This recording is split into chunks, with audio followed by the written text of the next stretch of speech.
So today we're diving into some new tech that could finally make talking to an AI feel like, well, a real conversation.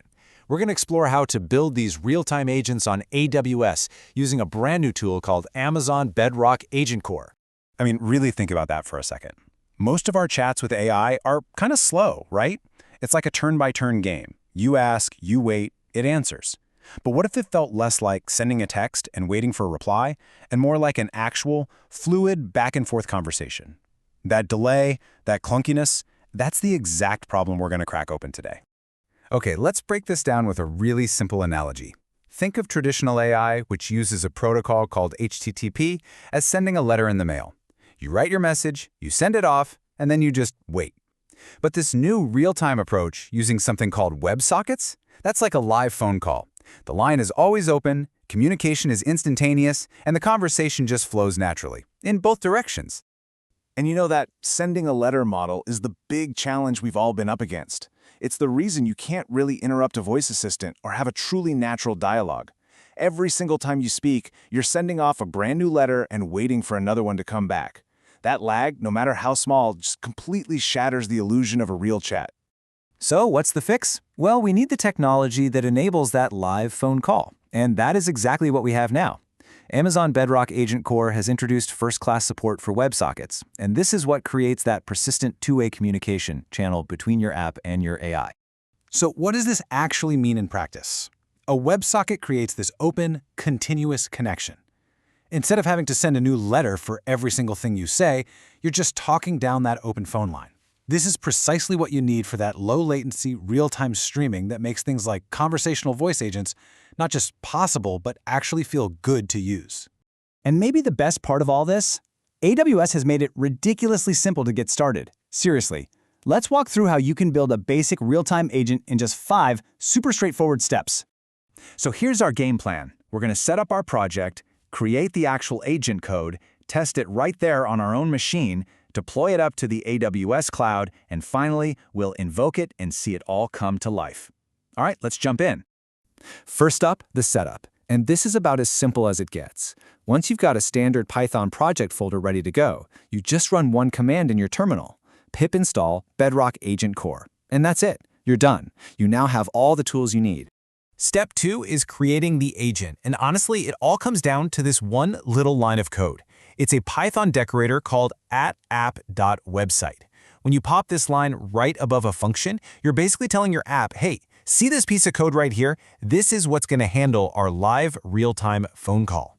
It's that easy. Of course, before you go live, you want to make sure everything works, right? So step 3 is all about testing it locally.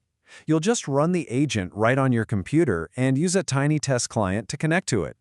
It's a quick sanity check to make sure everything's behaving exactly as you expect. And here is where the AgentCore command line tool really feels like magic. Once you're happy with your local tests, you can deploy your entire agent to the massive, scalable AWS cloud with a single command, AgentCore deploy. That's it. And just like that, your agent is live and ready for the world. And finally, step 5, invoking the agent. This is the payoff. When you connect a client to your newly deployed agent and send a message, you get this back. This response is the proof. It's your agent living in the cloud, talking back to you instantly. It confirms that your live two-way connection is up and working perfectly.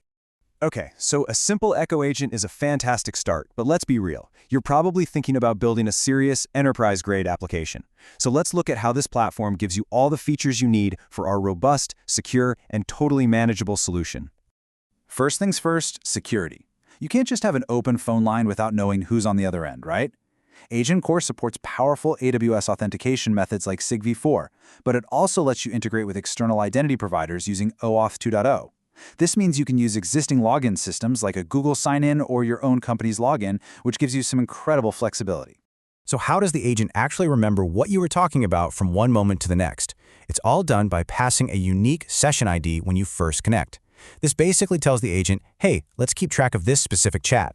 This is what allows the AI to remember what you said 2 minutes ago, and, just as importantly, it ensures your conversation is completely separate and isolated from everybody else's.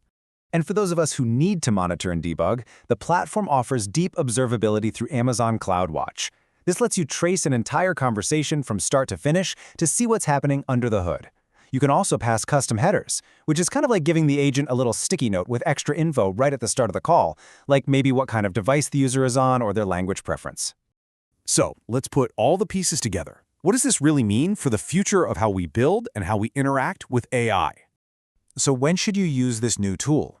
It really comes down to the use case. If you need real-time voice, if you need the ability for a user to interrupt the AI, or really any kind of back-and-forth data streaming, then WebSockets are absolutely the way to go. But for simple, one-off requests, that traditional HTTP letter-sending model, it's still perfectly fine.